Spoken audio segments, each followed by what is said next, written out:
అందరికీ నమస్కారం.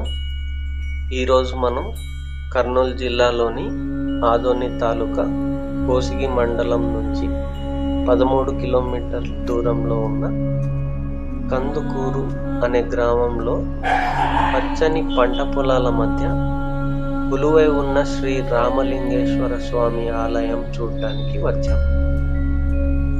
ఈ ఆలయం యొక్క ప్రత్యేకత ఏంటంటే, ఒక నంది ప్రతిరోజు భూమిని తవ్వడం గమనించిన ఊరి ప్రజలు అసలు అక్కడ ఏముందని తవ్వి చూడగా అక్కడ ఒక శివలింగం దొరికింది. ఇంకా ఆ గ్రామ ప్రజలు ఆ లింగాన్ని అక్కడే ప్రతిష్ఠించారు. ఈ ప్రదేశం చూడడానికి చాలా ప్రశాంతంగా హాయిగా ఉంది. ఆ శ్రీ రామలింగేశ్వర ఆలయం పక్కనే శ్రీ లక్ష్మీ నరసింహస్వామి కొలువై ఉన్నారు.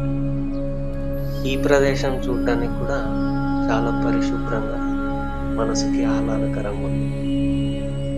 ఇంకో విషయాన్ని ఏంటంటే, ఈ గుడి దగ్గర నుంచి 4 కిలోమీటర్ల దూరంలో తుంగభద్ర నది ప్రవహిస్తుంది.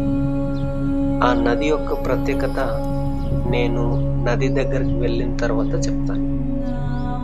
ఇంకా మీరు ఈ వీడియోలో చూస్తున్నట్టు గుడి చుట్టూ అంతా పంట పొలాలు.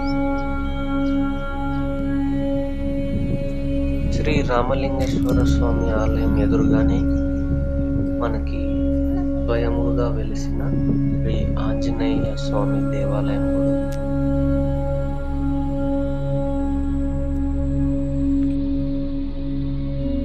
ఇంతకు ముందు అన్నట్టు తుంగభద్ర నది దగ్గరకు వచ్చేసాం.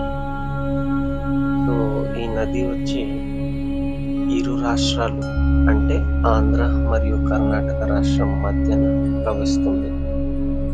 ఈ దృశ్యం చూడడానికి మన రెండు కళ్ళు చాలా కొత్తగా అనిపిస్తుంది.